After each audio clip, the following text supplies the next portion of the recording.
Alright, magandang hapon mga kabayan, mga ka-PSIS, mga kamiyembro. So today I'll be discussing to you the third part of my series of discussion about how to protect yourself from crime. Kung paano natin proteksyonan ang ating sarili laban sa krimen. So today, my discussion will be about interior security.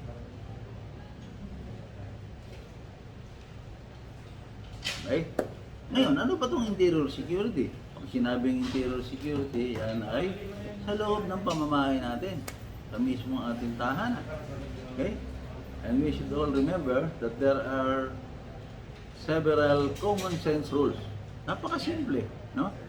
That will offer you a considerable amount of protection sa loob ng ating bahay or inside our homes. O, unang-una, huwag tatanggap ng mga estranghero. Do not admit strangers. Do not admit anyone into our homes hanggat hindi natin siya nalalaman kung sino o kilala. Alamin natin or determine kung sino siya bago natin siya pagbuksan ng pintuan or before you open the door. Now, kung meron tayong tinatawag na peephole o yung silipan sa pintuan o glass panel, no? Maganda yan, no? Yan ay nakikita natin sa mga bintana or sa mga pintuan na malapit. You can see kung sino yung mga bisita, kung sino yung kumakatok. Malalaman natin at ma-identify natin. If you have a solid door, yung matigas na pintuan, no? Fit a good chain lock, no? Yung chain lock ilalagay natin sa pintuan at lagi natin gamitin yung tinatawag na chain lock, mga kasama. Okay. Ngayon, kung kayo po ay nag-iisa sa bahay, wala kayong kasamahan, wala kayong maid or whatever, no? Consider installing an intercom. Maganda rin ito. Hindi naman kamahalan ng intercom. So that makakausap nyo yung mga nasa labas na kumakatok, no? Kahit hindi mo buksan ang pintuan without opening the door. Mapakagandang protection yan, no? Now, if you live in an apartment, nakatira kayo sa isang apartment, nangungupahan kayo, no? Maglagay kayo ng buzzer, no? Bago mag-admit ng caller doon sa labas ng pintuan. Okay? Pero, discriminate ang paggamit. Maingat, no? Okay. Isa pa, a radio is an excellent crime fighter, tandaan nyo, no? Placing it so that it may be heard from the outside. That front door will lead an aspiring thief to believe na meron tao sa loob ng bahay or someone is at home. Another radio, this one near the rear of the place o sa likod, will add to the thief's flight. Tatakot yung magnanakaw o yung estranghero na may criminal intent na tinatawag, no? I-turn natin yung radio, no? Sa iba't ibang istasyon.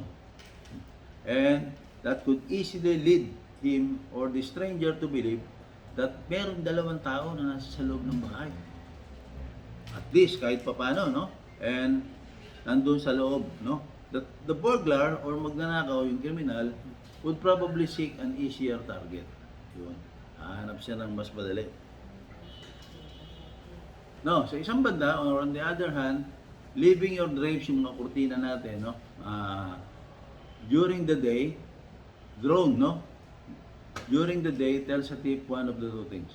Ano yung dalawang bagay na ma-realize ng magnanakaw? Either you are not at home or else you are simply not concerned about your home. Yan ang mahirap, no? Ito pa, yung laxity, no? Alam niyo yung laxity, medyo pabaya tayo. Would send him looking avidly for an open door or window or some other easy way in your home or belongings. Yan ang gusto niya. Yung pabaya, negligence, no? Sige-sige lang tayo, sige, no?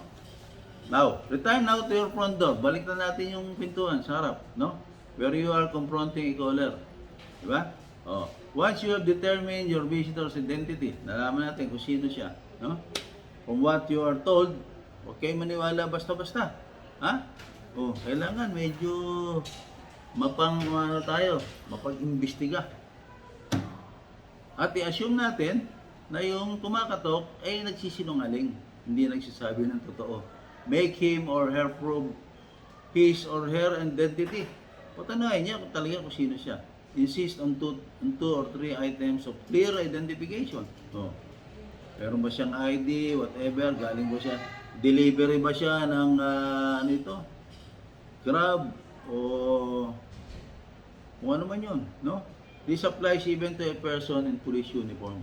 Kahit naka-uniform yun ng police, huwag pa rin kayo masyadong kampante. Alright? Minsan mga nagpapanggap din. So, even the police officer with a warrant, meron siyang dalang warrant pa rin. If denied admittance, can forcibly break into your home to carry out the task described in the warrant. Pwede niyang gawin yun. So, you are always entitled to see proper identification. Magpakilala muna sila mabuti. Okay? So, kung visitor nyo, if a visitor in another kind of uniform, no, appears to read your electric or water meter, for example, Meralco, Maynilad, Nawasa, yan. Tanongin nyo siya. No? Magantay ka while you call the utility company to verify or to determine if readings are being taken in your neighborhood at this time of the day. Oh. Siyempre, pag nalaman, hindi, wala kami pinababasa niya, wala na. Deadbull na siya. No? Be aware of door-to-door salesperson. Yan ang mahirap. Yung mga nagbabahay-bahay ng mga salespeople. Mahirap magkatiwala tayo dyan. Delikado tayo. No? Okay. Ngayon, no, ang importante rin kasi yung medyo yung mga kapitbahay natin, medyo may closeness tayo. Huwag yung stranger to one another. Wala akong pakialam sa'yo, wala siyang pakialam sa akin. No? Call your neighbor on either side to see if they have been visited. Galing ba sa inyo to? Kung sales person o mga nagbabasa ng meter ng Meralco o Maynilad, no? Kung hindi, the caller will probably be gone by the time you put down the phone. So alam niya, nagdududa ka na sa kanya, so umalis na yun. Sumepa na. Huh? Okay? Oh, huwag tayong magtiwala. Any casual or unexpected caller. Eh, marami nangyayari naman ng ganyan, no? Pero alam nyo, normally nabibiktima dyan yung mga maid natin, yung mga kasambahay. Kasi may katangahan no? Lalo na yung mga dugu-dugugang. Alam nyo naman, usong-uso ito dito sa Pilipinas. Pag nabola yung katulong natin, ito na, bubigay na yan, bubukas na ng pinto, bibigay na yung mga gamit natin, no? Hingi tayo ng business card o calling card, no? O kaya driver license. At iba mga identification, may SSS ka ba, government ID, ganyan. Wala namang masama ron di ba? So even the person who is really a visitor will appreciate what you are doing. Alam niya maingat ka, di ba? Ngayon, kung patuloy ka pa rin nagsususpetsa, no? Suggest that he or she call for an appointment. Okay? An unexpected caller might be a potential tip or a con artist. Alam niyo na ibig sabihin nito, di ba? Oh. Magnanakaw, no? Criminal. In other words, simplified na lang natin criminal. May criminal intent. Okay? Now, maraming mga lehitimo mga business person. Mga totoo naman din, no? Gaya ng mga insurance agent, mga stock broker, and others making direct to the public sales. Pero normally naman sa atin, hindi tayo tumatanggap ng mga ganito, di ba? Huwag kayong magpapaloko, no? Mahirap din. Ako, hindi ko kailangan yung mga stock broker kasi wala naman akong pera para bumili ng stock, di ba? And others making direct to the public sales. Yan ang tinatawag na pumupunta at nagbabahay-bahay, nagbebenta. Okay? Meron din mga religious group, ha? Kagaya ng Mormon. Oh. Yan yung mga nangihingi ng limos, mga nakabihis, nakakurbata pa. Now, minsan, namingi sila ng appointment to see you, no? sa bahay nyo. If you agree o pumayag na tayo sa appointment, no? Siguraduhin lang natin na sinecheck nila yung kanilang sine-check natin yung kanilang opisina using the phone directory number rather than the number na binibigay nila sa inyo kasi baka kasabot din niya yung sasagot sa telepono binigay. So, tignan niyo yung directory ng opisina nila. Oh, kung talagang taga-riyan sila. Okay? Now, don't be lured from your home.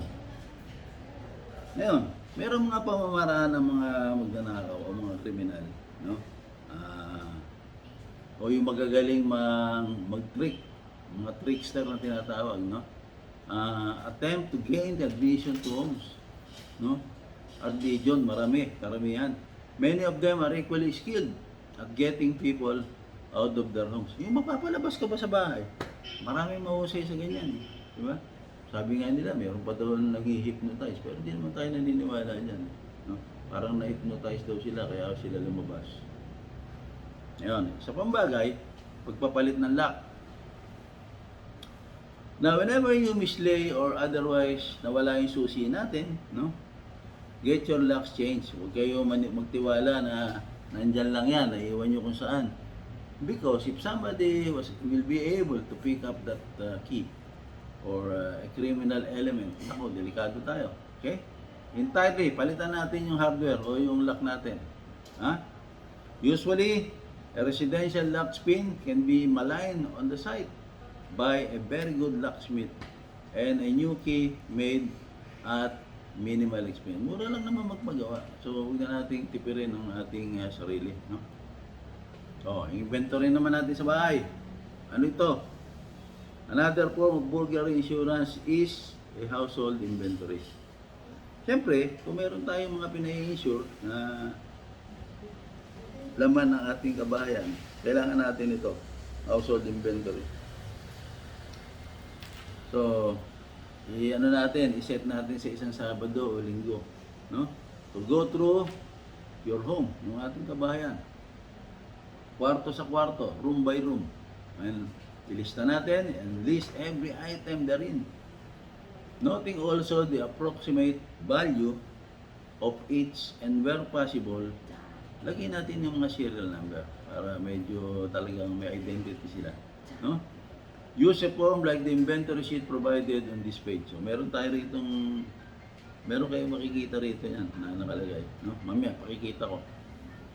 Items of extraordinary value such as yung mga alahas nyo, kung mahilig kayo mag-alahas, kung yung lagi kayo may sakit sa atay, punong-puno ng alahas yung katawan nyo, nako, targeting kayo ng mga magnanakaw niyan, no? Yung mga silverware, yung mga artifacts, di ba? Ideally, should be photographed. Kunan nyo ng litrato para sigurado. Then, take the inventory to your insurance agent and discuss your existing coverage. Kung magpapalit na kayo ng insurance company, no? Not forgetting items that need separate scheduling for adequate insurance protection. So, yan ang napakainam na gawin natin. Right? Ngayon, ano pa?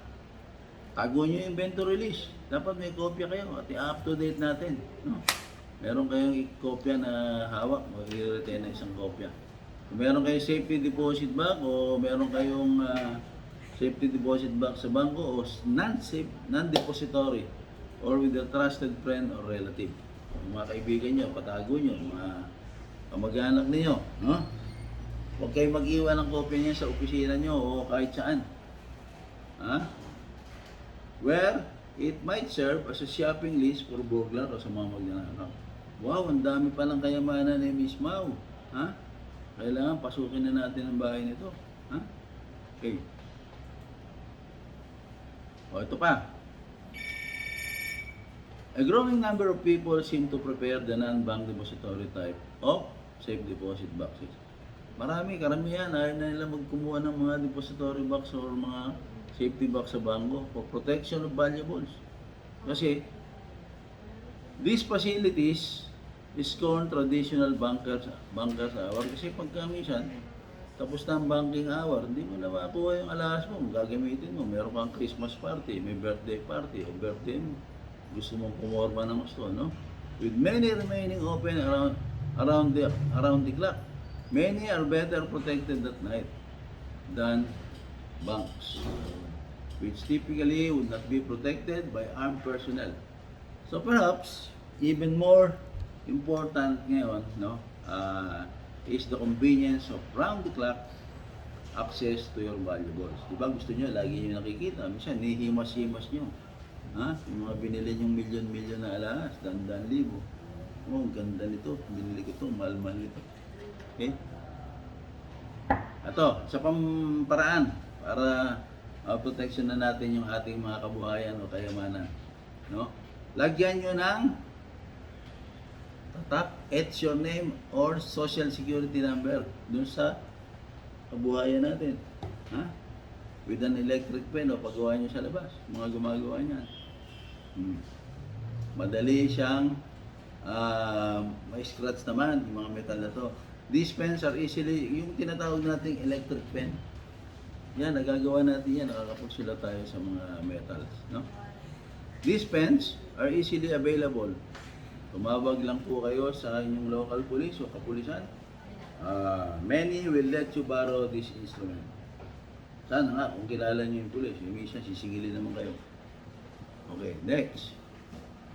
So, identifying all items of value that are likely to be stolen. Ano yun? Yung mga TV nyo, mga color TV nyo, yung mga smart TV, ha? Mga stereo, karaoke, cameras, yung mga larga vista, yung mga binoculars, at marami pang iba na maaaring mawala sa loob ng bahay. No? Makes life a lot tougher for burglars. Okay? Pag na-identify mo yan, syempre, mahirapan sila ibenta eh. Sila may mga serial number kayo nilagay, may pangalan, naka-imprint. No? One reason is that etching makes your household goods harder to fence. So, ipagbili sa mga penser. Okay? Ayan. Some of your assets defy etching. Di sila pwedeng guhitan o sulatan o tatakan. No? And other protective measures may be necessary to protect them sa mga magnanakaw. No? Paste copies of expensive gems may fool your adversary, marking the skin side of purse. Okay? After loosening the lining, of course, may lead to a recovery. O, di ba? If you mink or sable is retrieved by police. Kapag nakuha na ng mga pulis yan, madali niya ma-identify. Sa akin ninakaw yan. Ito yung mga identification ko dyan sa aking gamit. No? Ngayon, pagdating sa kotse, let us look at it this way. No? Maraming mga auto manufacturer, no? May attach sa unique identities to automobile compensate. You may protect your vehicle's highly desirable, easily remove accessories by etching. O, ganun din. Lalagyan nyo ng mga pangalan. May mga two-way radios ba kayo? Cellphone, T-tops, and similar items particularly need such protection. Maganda talaga yung na-identify natin. Meron tayong palatandaan. Ngayon, yung tinatawag nating operation identification, ini-encourage natin yan na gawin nationwide o as a nationwide project, encouraging citizens to mark their property as a tactic to combat burglary and theft. Okay. In one large city, for example, yung burglary rates for operation identification households 18 times lower than those that are hindi gumagawa nito or non-participant. Oh, maraming tao, no?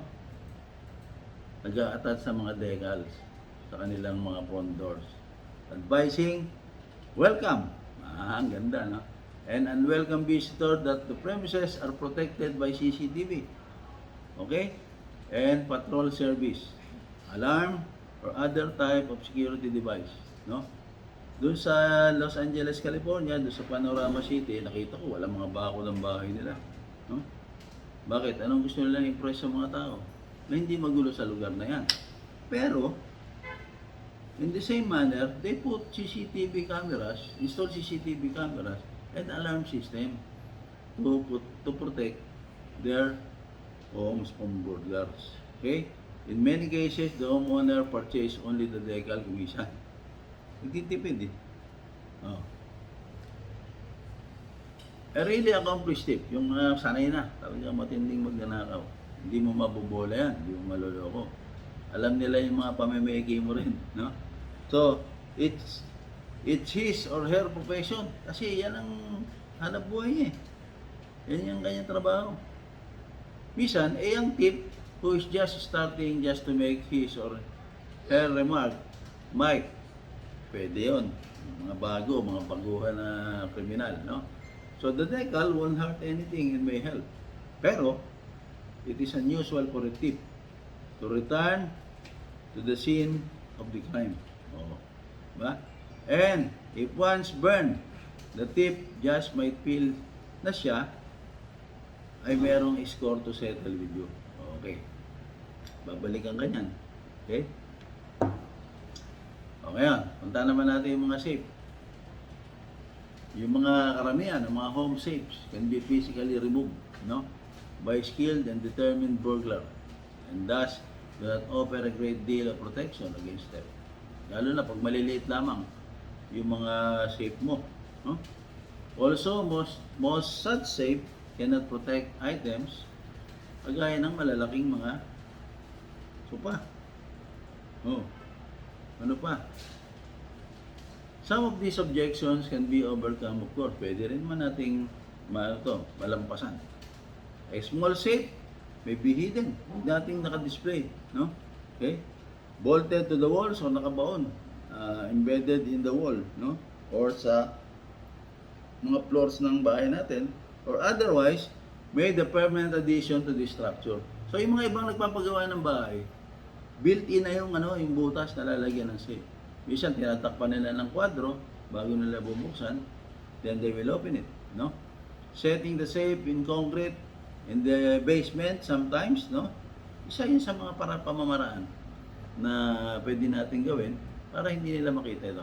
Installing an alarm on the safe is also a fine additional security measure. Of course, security, alam naman natin, pag-install ng alarms, simple as ABC. Yan. Okay. Isa pang magandang alternatibo, no? Para sa safety natin, yung security closet na tinatawag, yung home security closet. So ayan, nakikita natin, no? This requires lining the floors, walls, ceiling, and door of a suitable space with a retardant of fire-resistant material. Okay? And then, providing adequate locks for the entry door. Ngayon, napakahirap naman, no? It would be difficult if not impossible to construct a safe closet, no? With walls as unpenetrable as those of a safe room. Thus, an alarm system is highly recommended. Mas maganda, as madaling gamitin ang alarm system. Okay? Fire-resistant building, no? Yung mga fire-resistant building materials and adequate locking devices are generally available. Okay, ito yung mga dalas na nagiging problema natin, yung ating mga credit card, no? Okay. Yung credit card, it's not a fraud, but stolen credit cards, no? The impact of credit cards on the nation's economy staggers the imagination. Hindi na natin halos mabilang, no? The available purchasing power is very enormous. Napakalakas. Total credit limits are more than twice as great as the nation's entire amount of money in circulation. You can imagine, ha? Ganong karami ang may hawak ng credit card. Halos lahat ng tao, lalo sa Amerika, credit card lahat binabayad niya pag shopping. Ha? Ay bibili ng gamot sa butika. Ngayon, ito yung mga tinatawag natin 3 elements of credit card fraud that directly affect you. Yung madali tayong mabiktima, no? The use of counterfeit credit card, nangyayari yan, nakokopya, no? And then, yung mga nawala or stolen. What else? Ito pa, the fraudulent use of valid credit, credit card numbers without the physical presence of the card, especially on the internet. Kaya nga ina-advise din ng mga otoridad natin, ng Bangko Sentral, ng mga NBI, at mga bangko, no, nag-i-issue ng credit card, na huwag tayo ang bibili ng mga items sa internet using our credit card and giving them the numbers, no, ng ating credit card. Delikado. Iwasan natin yan. No, COD na lang. So much of the impact of counterfeit credit cards or counterfeit cards has been countered by technological advances. Ito, marami na rin ginawa ang ating autoridad, no? Lalo na sa mga bangko, meron na sila mga safety measures, yung ating mga authority like the National Bureau of Investigation, yan. Those birds and monogram globes you find on credit cards. So nakikita natin yung mga monogram, di ba? Are not there to amuse your children. Hindi yan para matuwa yung mga anak natin, no? They are laser-generated holograms, which are incredibly complicated. Napakahirap po gayahin yan. At napakamahal gayahin. Pero, ang mga card companies po, nare-realize din nila that the cost of unrestricted counterfeiting would be many times greater. Yun lang. So, while credit card frauds may be estimated at present, you may be certain that these cheats o yung mga mandurugas, no, are working hard to produce look-alikes. Magaling din talaga ang mga kriminal, no? Pero dapat mas magaling tayo sa kriminal. Kundi, mabibiktima tayo lagi. Okay? Design nila to separate you and your money one way or another. Ganun sila, kagaling. Ha? Ngayon, pinakamura, a less expensive way for a credit card tip to rip you off is the tactic need or used against me by the pickpocket. To wit, stealing his card. Makukuha nila yung mga mandurukot, di ba? For the high volume tip desiring a larger take, vendors sell list of valid credit cards and number. Yung meron na tayong gano'n. So mga nakalista na yan. These are obtained in a number of ways. So, yun. Mga magdurukot, mga magnanakaw, burglar, yung mga pokpok, mga prostitute, mga addict o drug addicts, light-fingered juvenile delinquent, yung mga lalo na yung mga petty criminals na nandiyan dyan sa kalsada, no? And kumisan, yung mga kasabwat, yung mga empleyado ng bangko, mga dishonest employees nila, who may have access to the account numbers of every one of the bank credit card. Yan ang mahirap, kaya napakahirap po. Yung namamahala na itong mga credit card na ito, ay dapat ini-screen natin mabuti. Dapat nagkakandak tayo ng background, lifestyle investigation para ka rin kumukuha ng isang tao na mag-handle ng isang trade secret. It is very, very sensitive, no? Very sensitive ang trabaho nito. O, paano naman natin po-protection ng credit card? So, para to protect ourselves, you need to compile the following information for each credit card in your possession. Meron kayong mga credit card. Ano ba credit card nyo? Meron ba kayong Visa, American Express, BPI, BDO, blah blah blah, kung ano man yan, no? Dapat alam nyo. Alam nyo rin kung sino yung nag-issue ng credit card. Galing ba ng BPI yan? Galing ba ng halos lahat ng bangko may credit card, di ba? Oh. Who is the issuing bank or the organization? Then of course, yung account number natin, no? Okay, ano pa? Yung mga telephone number para napakadali mag-report kapag ka nawala ang credit card natin. Hindi tayo mauunahan nung nakakuha. Eh minsan, nawala yung credit card ng isang empleyado sa isang kumpanya. Hinahanap niya pala yung kanyang credit card. Naka-purchase na ng mga almost 40,000 doon sa Mercury Drug, yung magnanakaw. Talaga, ang bilis eh. Di ba? So dapat mas mabilis kayo pag naramdaman. Tsaka huwag niyong iniiwanan sa mga table, sa mga office tables, sa mga credit card. Napakadaling kunin. Even in the drawers. Keep it in your pocket, keep it in your wallets or your handbags. Alright? Ano pa? yung mga street address. Para mag-send tayo ng confirming telegram or emails of cardos o probably texting. Examinin natin lahat ng mga charge sa atin, yung mga charge ticket bago tayo pumirma, no? In this way, we can prevent errors or frauds before they become a fact. Diba? Yun, ang mga credit card company, tumatawag naman sila, bine-verify nila yung mga purchases natin. Kung tama ito, kung talagang binili mo, then that is one way of really or to protect the credit card holders, no?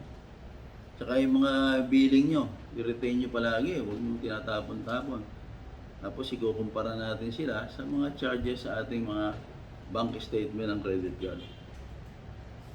Meron tinatawag sa yung time lag, and there may be a considerable passage of time from charge until it finally appears in your statement. So normally, mga isang buwan muna bago ka i-charge ng bangko, di ba? So nakakapag-isip ka pa. Pwede ka rin kumuha ng advance copy ng billing if you have an internet, di ba? Hand on to your billing copy until you pay it. Ha? Hawakan nyo yan hanggang hindi nyo pa nababayaran. Do not make mistake of feeling that you have met all your financial obligation merely because you have paid your statement in full. Huwag nyo gagawin yan. Then, do not leave your credit cards lying around the home office or especially your car. Sinabi ko na ito kanina, no? Huwag nyo iniiwanan sa kotse, sa ibabaw ng mesa, lalo na even sa drawer, huwag, no? At sa bahay natin.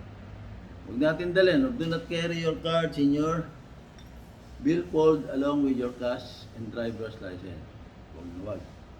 Huwag natin sila pagsama-samahin. Ika nga.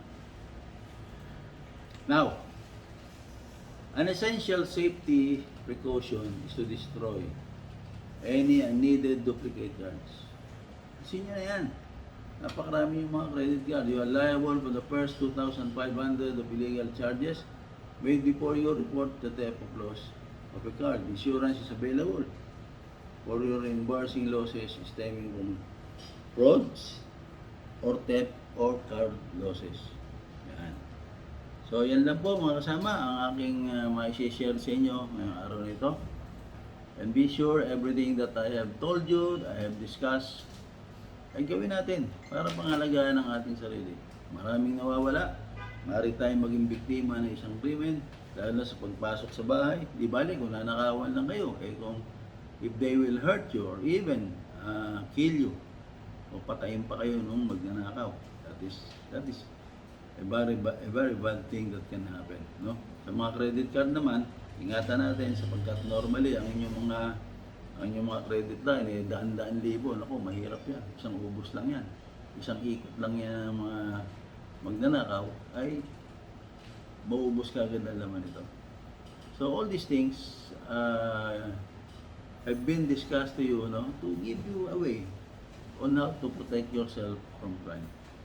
Yan lang po masasabi sa inyo, at sana ay mag-subscribe kayo dito sa aking channel para lagi kayong na-update on how to protect yourself from crime.